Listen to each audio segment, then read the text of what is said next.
Right, so a huge trade union scandal is emerging concerning Unite the Union right now. And what makes it so huge and so downright bonkers is the fact that trade union is being taken to court for discrimination, for being a bad employer itself. The scale of it shouldn't be underestimated either, as news just out reports that both the current General Secretary of the Unite Union, Sharon Graham, and the former General Secretary Len McCluskey are both being called to give evidence, being summoned to court, subpoenaed to give evidence personally in this case, because this goes to the very top. The person concerned who has been discriminated against has been done so under the very worst of circumstances, frankly, and the question everyone is asking is, why is such a huge story not getting reported in the mainstream media of the UK? This is one of the biggest trade unions in the country. Usually the right-wing press can't contain themselves from attacking trade unions, so why, when they've got what looks to be a justifiable source of criticism for one, are they ignoring it? Right, so a discrimination case against a bad employer is exactly what trade unions are supposed to be there for, aren't they? But what do you do if the trade union is itself the discriminator, the bad boss? Well, we're getting a lesson in that courtesy of a gentleman by the name of Brendan Ogle, who is taking his employer, who happened to be Unite the Union, to court, along with the current union boss, Sharon Graham, and an ally of hers called Tony Woodhouse, over defamation and breaches of the Employment Equality Act. And it's a pretty sickening story as to how we've got here, actually, which I covered some time ago in other videos, but which is worth a brief recap now at this point. Brendan Ogle is the most senior Unite figure in Ireland. Having had to take time off to deal with a cancer diagnosis, however, upon his return to work, he suddenly discovered the new regime run by Sharon Graham wanted him instead shuttled off to a lower position, a demotion some 100 miles away from where he was based, all despite being found fully fit to return to his previous role. If getting cancer is now a sackable offence, in effect, what does that say about the employer? What would a trade union do in response to such treatment of an employee by another business doing that? Well, they'd all be out on strike in a heartbeat, wouldn't they? I would sincerely hope they would be anyway. Unfortunately, when your trade union is your boss, it becomes a whole lot more messy. You can't underestimate how much this has damaged the union, because Ogle is very, very well regarded in Ireland, is widely seen as somebody who goes into workplace issues with a won't back down attitude, is known by name to many. How many trade union reps can you say that about? And upon the news of his mistreatment by the union, there were threats of disaffiliation from the union by sectoral branches, community branches. Graham's offices were protested outside of, and she even ended up delaying her own way overdue visit at that point to Dublin upon becoming General Secretary. Due to the hostile reception she was, well, fully aware she was going to receive when she got there. So why did Sharon Graham do this to Brendan Ogle then? Well, I dare say she'll have to answer that now in court, won't she? At tribunal, to the Workplace Relations Commission.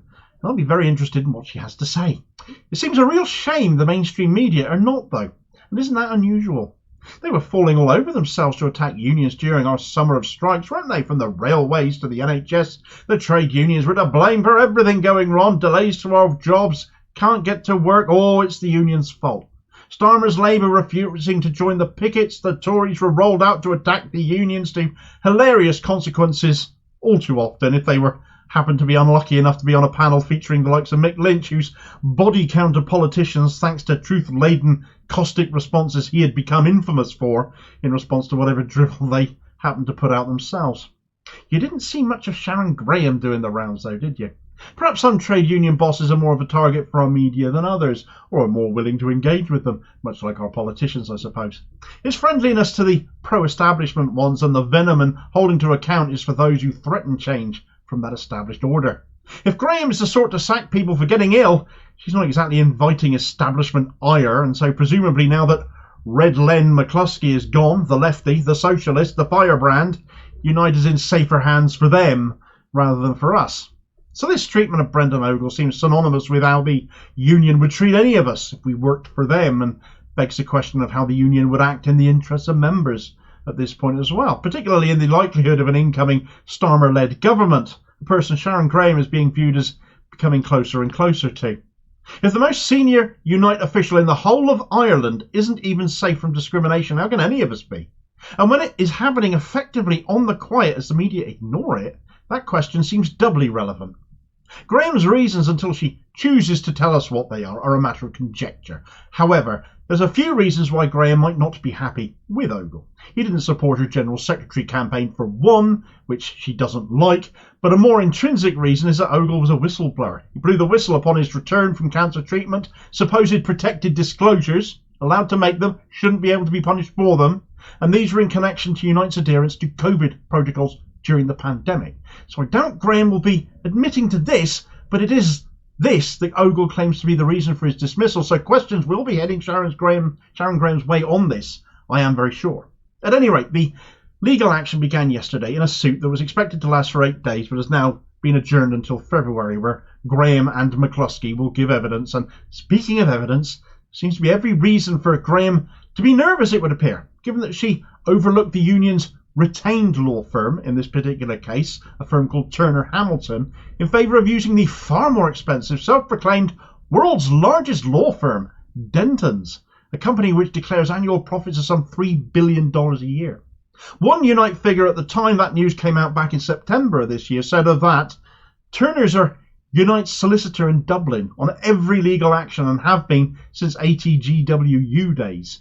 Now the management has gone over the head of their normal firm that they pay a retainer and who takes all member cases, and hired one of the most expensive legal firms worldwide to fund this case out of members' subs.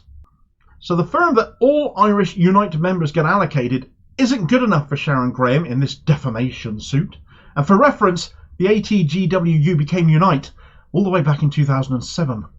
Sharon Graham, to my mind, has been running scared of this case for a while. Money from membership subs is no object, it seems, to protect herself. And if that doesn't give away her nervousness that she doesn't trust the legal expertise of those people ordinary members work with in their own employment cases and have done for years, I don't know what does.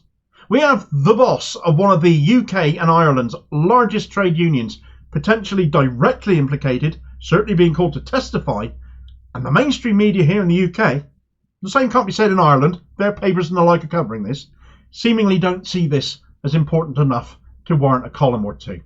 Maybe they think this is an Irish issue, but when Unite is a massive UK-wide union as well, how they conduct themselves in Ireland, no matter where it is in fact, should concern members in Ireland and the UK alike, surely. This matters to us here in the UK just as much as it does to people in Ireland. So why do the mass media here not seem to be able to see that? It's one of the biggest trade union scandals we've had in years. A trade union that is literally a bad employer, acting as a bad employer, allegedly. And it going all the way, allegedly, to the very top, and nobody's covering this. Nobody seems to want to know. Nobody thinks this is newsworthy. Well, that is utterly ridiculous that this is a case. And frankly, it justifies the reason for alternative media to exist, because if not for smaller outlets and foreign media, Irish in this case, so much wouldn't be learnt of.